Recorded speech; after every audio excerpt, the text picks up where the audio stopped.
Good morning, Berean. Today is November 6, 2023. We are on White Bell schedule, and this is Berean Daily.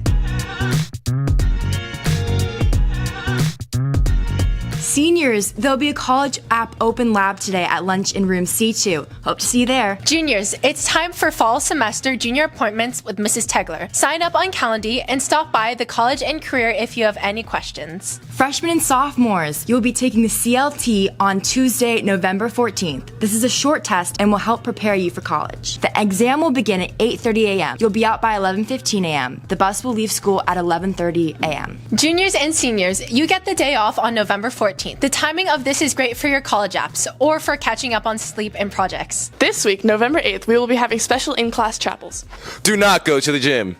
Lists as to which classroom you will be in will be posted ahead of time. Bring your Bible. Seniors, tomorrow is a Purple Bell, and it is our first all-class off-campus lunch. We will ride the bus together over to Heather Farms for a park picnic lunch catered by Chipotle. You already submitted your permission slip and payment for this event during registration day, so there's nothing you need to do other than report to the front parking lot to get on the bus as soon as the lunch bell rings. Remember, if you do not ride the bus with your class to Heather Farms, you are not allowed to leave campus this Purple Bell. Seniors are also not permitted to drive themselves to the park. For any questions, talk to your class officers, Jada, Madeline, and Zach, or Miss Andruko. We have our last two college rep visits this week. University of Nevada, Reno will be here today, and Regis University will be here on Tuesday. Stop by their tables at lunch in the quad. That's it for announcements, Berean. I'm Sabrina. And I'm Madeline. And this is Berean Daily. Good morning, Berean, and welcome to week 5 of the second quarter of school. I know it's gone fast. I can't believe midterm is on Wednesday. A couple weeks after that, we have Thanksgiving break. And then a few weeks after that, we have a 3-week Christmas break that's going to be awesome. So finish strong, work hard. Just know that we're praying for you and trying to support you in every way that we can. This week, we're continuing our look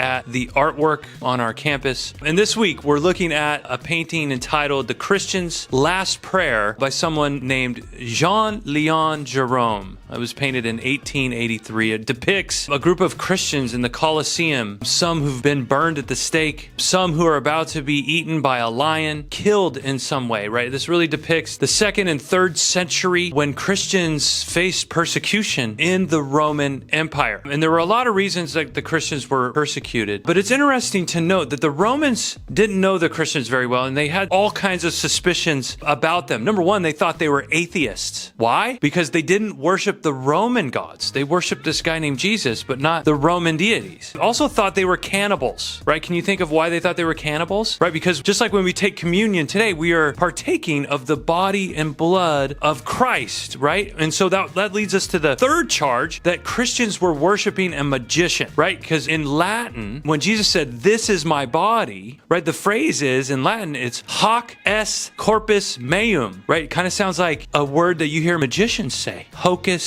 pocus. It's where it comes from. Hocus pocus, hoc est corpus meum. And so there was a group of people who rose up in the 2nd century called the apologists. And it was their job to try to convince the Roman emperor to stop killing Christians. And the way that they went about it is, number one, they told the emperor about what actually happens in the church service, about how that idea of cannibalism or atheism was wrong. And worshiping a magician was wrong. And so they instead made the argument that Christians brought great value to the empire and should not be killed. So there was a man named Justin Martyr who made an argument to the emperor in the 2nd century. And his argument went like this. He said, "We are the best people. When a plague comes, we stay and we care for the sick. When floods come, we stay. We give our food and our possessions to others. And we do more for you, Mr. Emperor, than anybody else, because guess what? We pray for you every single day." And they were successful. At times, the Roman persecution would end. Christians were allowed their freedom to worship. So I have one verse for you today. It's a famous verse. It comes from Matthew chapter 5, the Sermon on the Mount. It's verse 16, where it reads, "In the same way, let your light shine before others so that they may see your good works and give glory to your Father who is in heaven." Folks, people are watching us. May we be the best people, and may we be worthy to be not persecuted. How about that? Go in peace, my friends. Have a great week.